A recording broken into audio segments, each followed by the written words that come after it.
노동의 4계급, 4계급에 대해서 들어보셨어요? 계급이 있어요? 계급? 계급은 모르겠어요. 대기업 정규직, 대기업 비정규직, 중소기업 정규직, 중소기업 비정규직. 우리 대한민국 젊은 세대들이 그 우픈 현실을 표현하는 4계급입니다. 씁쓸하네요. 네, 이 소위 말하는 노동시장 이중구조는 또 들어보셨나요? 우리가 흔히 아는 대로 대기업은 중소기업보다 좋죠. 아, 네. 대부분이 정규직이 비정규직보다 좋죠. 그러면 대기업 정규직과 중소벤처기업의 비정규직 임금 차이가 몇 배 정도 날 것 같아요? 생각해본 적이 없는데 임금 차이요? 네. 글쎄요, 두세 배? 빙고. 네. 진짜 많이 세 배씩이나 차이가 납니다. 그러면 대기업 정규직과 중소기업 벤처기업 정규직은 어느 정도나 날까요? 차이가? 1.5배? 2배 차이가 나요. 평균적으로. 그러다 보니 거의 모든 젊은이들은 취업을 하고자 하는 사람은 당연히 대기업을 선호하겠죠. 당연히 정규직을 선호하겠죠. 네. 그래서 2021년 통계개발원이 발표한 국민 삶의 질에 대한 그 통계 결과를 보면요.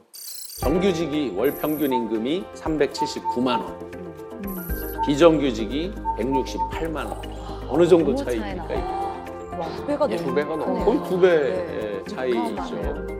300인 이상 고용할 때 이제 대기업으로 분류를 하죠. 300인 이상이 540만 원, 300인 미만이 290만 원.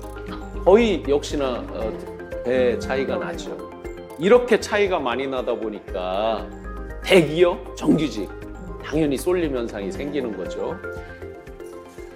이 정규직과 비정규직이 어떻게 보면 프랑스에도 당연히 있는 그런 체계이긴 한데 어떤 분들은 선택으로서 비정규직을 하게 되거든요. 네. 프랑스 같은 경우에는 말씀하신 대로면은 비정규직과 정규직의 차이는 선택이다.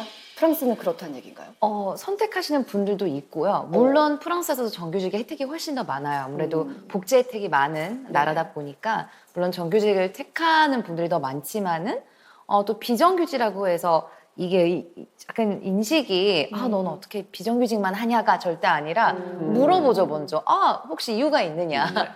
네, 그리고 어떻게 보면 계약직이라고 볼 수 있는데 오히려 난 이거 3개월, 6개월, 1년을 하고 내 다음 단계를 좀 알아가고 싶다라는 그런 좀 다른 마인드도 갖고 있는 것 같아서 그래서 제가 좀 궁금했어요. 한국은 네. 너무 말씀하신 게 안타깝게도 우리나라에서는 정규직 못 가서 비정규직 맞아, 됐다 이런 네. 어떻게 보면 좀 피해 의식 같은 것도 생기고 그런 경우가 있거든요. 네, 이렇게 이제 노동시장의 이중구조가 크다 보니까 청년들, 대학생들, 취준생들, 소위 말해서 처음 직장을 갖고자 하는 사람들은 어디를 원하겠어요?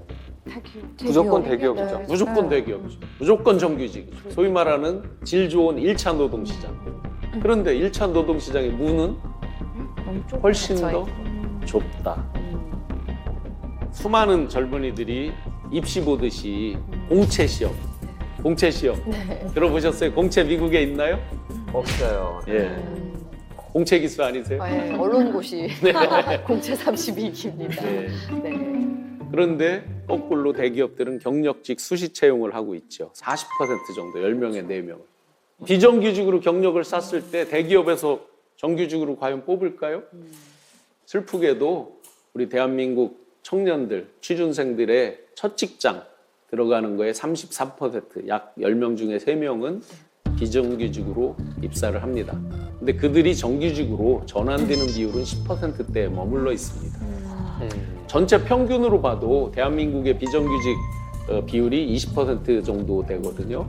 OECD가 약 11% 정도니까 우리는 OECD 대비해서 2배 정도가 높죠.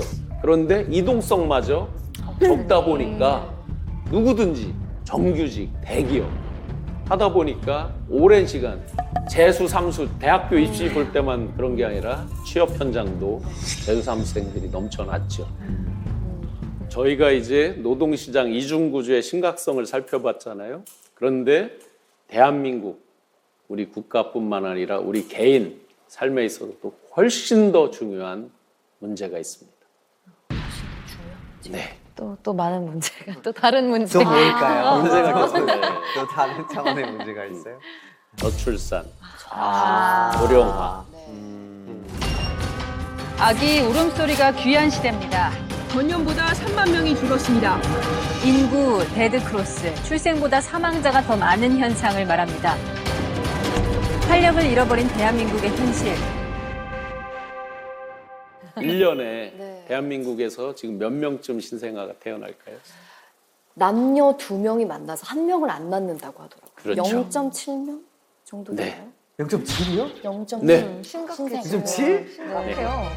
0.78명. 2명이 결혼해서 2.1명 정도가 돼야지 그렇죠. 이게 유지가 된다고 합니다. 일찍 사망하는 경우도 있으니까요. 그래서 대한민국은 이미 초고령 사회로 가는데 남은 시간이 7년밖에 되지 않았습니다.